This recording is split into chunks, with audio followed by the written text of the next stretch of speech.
Ashtabula County Charter, Taxation. We'll be discussing how the charter deals with taxation. Let's go ahead and get started.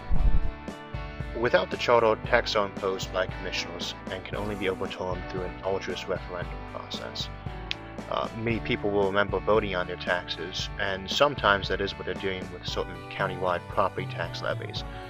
But they'll remember having voted on sales tax at some point and don't realize that this was actually a referendum, a situation where dozens or hundreds of people raced around the county getting thousands of signatures in order to get it onto the ballot so we could vote on it. We weren't originally allowed to vote on it. That's the difference between a referendum and other types of petitions, is this is something that's already in place that you're attempting to overturn. With the charter, things are done differently, as an opt-in. Any countywide tax must be approved by the voters first. They must opt into the taxes by a majority. Now, in addition to that, we put an extra safeguard in place.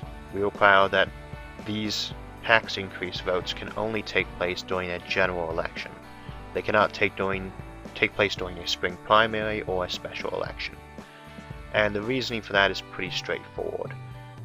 It's not unusual for a group trying to get a tax passed to try to put it on when the voter turnout is much lower, or potentially lopsided. For instance, a lot of times during a primary election, a spring election, most independent voters are less likely to show up. There's not too many issues on there.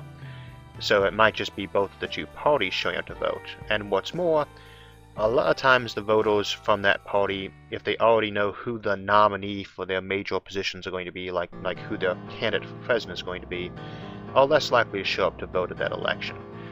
So with the charter, tax increases must be voted on first and must be in a general election when voter turnout is at its highest.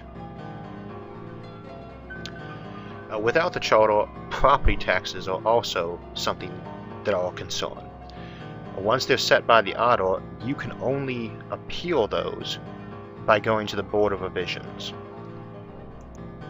Now, the Board of Revisions is composed of the auditor, the treasurer, and one of the commissioners, or their delegates, all paid employees of the county. What's more, the auditor is the person who assesses the value of your property to begin with, and the auditor sits on that board. So, if you disagree with the auditor's decision, you go to a panel of 3 people, one of whom is the auditor or their delegate, and try to convince them that they're wrong, pretty much right from the get-go. One of those 3 people, and you need 2 out of 3 to agree with you, is not very likely to be on your side. You have to ask, why does the auditor sit on a 3-person panel to review the auditor's decisions? Simply speaking, it's because the auditor was the person who knew the most about it at the time, and that's why they sat there. It's one of those examples of things from antiquity that, on examination, don't make too much sense. The auditor sitting on the BOR is very much akin to if you had a malpractice case against a doctor, going to see some panel that was going to be arbitrating the matter and finding that one of those 3 people sitting on the panel that would decide if the case was legitimate was the doctor that you are suing. Same concept. If you're arrested and you're going to trial, the police officer who arrested you should not be sitting on the jury. In both cases, it makes sense for them to be there, the police officer or the doctor, as a witness, as a plaintiff or a defendant, but not on the actual jury, not on the panel that's deciding these things. So the auditor, who will probably be trying to do a very honest and fair job, nonetheless shouldn't be sitting on that panel any more than the police officer or a doctor should be sitting on their panels, even though they are almost certainly trying to do an honest job too. Their expertise doesn't matter, though it belongs there. It belongs there in the role of an advocate for why it should not be changed. With the charter, we switch things over a bit. The Board of Revisions now becomes appointed by our elected council people. The Board of Revisions is also required to be composed of 1 Democrat, 1 Republican, and 1 independent or third-party member. So you have a great deal of diversity in opinion. Let's move on to some of the flawed reasoning that we encounter sometimes in objections to the Charter dealing with taxes. First claim. The commissioners must be able to enact taxes immediately in case of an emergency. The flaw in this is that counties, like any other government group, have access to bonds, loans, and other types of credit, often larger than their entire annual operating budget, in addition to their normal revenues. It's difficult to imagine any sort of emergency coming into place that wouldn't declare us to be a national disaster area, where they would exceed that amount and where they'd have to be able to distribute money on the spot. And one would also assume that if an emergency like that were to occur, you probably wouldn't be in a position to collect taxes either. If a hurricane sweeps through the county, you're not going to raise taxes.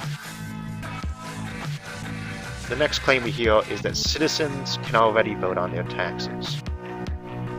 Now, as we discussed, the flaw in this is that citizens do get to vote on some of their taxes, but otherwise, the ones they don't get to automatically vote on currently, you have to do the referendum process in order to opt out. Now, that's a very difficult process. It requires passionate volunteers spending a vast amount of their own personal time to go out and collect signatures just to get it on the ballot for us to opt out. In Ashtabula County, that would typically be around 3,000 people who are registered voters who had to sign in order for that to go on the ballot. It makes much more sense to simply put it on the ballot in the first place, and let citizens opt in. Another claim we hear is that the Board of Revisions is compensated under the Charter, so that increases the costs of the Charter. The flaw here is that the Board of Revisions currently is composed of people who are compensated. One of the commissioners, the auditor, the treasurer, or their delegates. Now, these people all have a large number of delegates. These are large departments. Whether it's them themselves coming, and they are paid, or one of their employees who is paid, the Board of Revisions, the members of the Board of Revisions, are already paid. Under the Charter, the difference is that we would simply assign people who are seen to be neutral on this matter, who happen to be one Democrat, one Republican, and one Independent. They may already be employees, or they may slice those duties out of somebody else's office and create a part-time position for those specific people. Summary. Under the Charter, citizens have far greater control over the tax rates. This doesn't really seem to be something that one can argue. People have a right to vote on their taxes. Certainly they have a will to vote on their taxes. We have yet to hear anybody object to the notion that you should be allowed to vote on your taxes. No taxation without representation, as we say.